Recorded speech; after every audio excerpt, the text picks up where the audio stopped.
So a lot of people have been asking me, how can you get Wishkeeper as well as all the catalysts and the intrinsics you need in order to craft the bow in Episode Revenant in Destiny 2? Now, starting off, in order to get the bow, there is no quest line for it. All you need to do is run the Starcross exotic mission when it is featured in the exotic mission rotator over in the Legends tab. And these exotic missions do rotate on a weekly basis.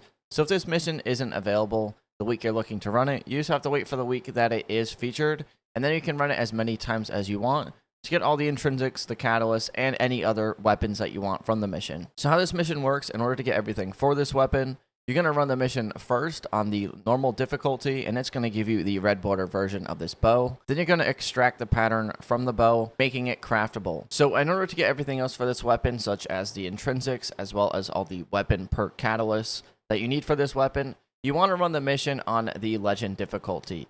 Now, you can do this mission on normal and get all the remaining intrinsics. However, you don't get the perks by doing that. Now, in order to get the remaining intrinsics as well as all the catalyst weapon perks for this weapon, just run the mission on the legend difficulty 4 times.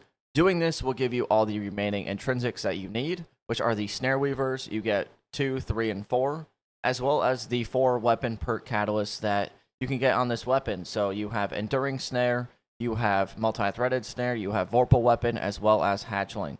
Now, all great perks on this weapon. Enduring Snare is going to make it so those Snare Weaver traps that you shoot on the ground with this bow will last longer.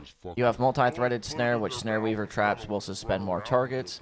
You have Vorpal Weapon, which will do increased damage against bosses, vehicles, and guardians when their super is active, as well as Hatchling, which precision final blows or rapidly defeating targets with this weapon will spawn a threadling at the target's location. Now, if you don't want to run this mission, if it is just a giant pain and you're not able to get the legend difficulty done more than once, don't worry, because you get Enduring Snare right off the rip, which in my opinion is the best perk on this weapon. It makes it so those traps on the ground last longer, meaning you're able to keep suspending enemies.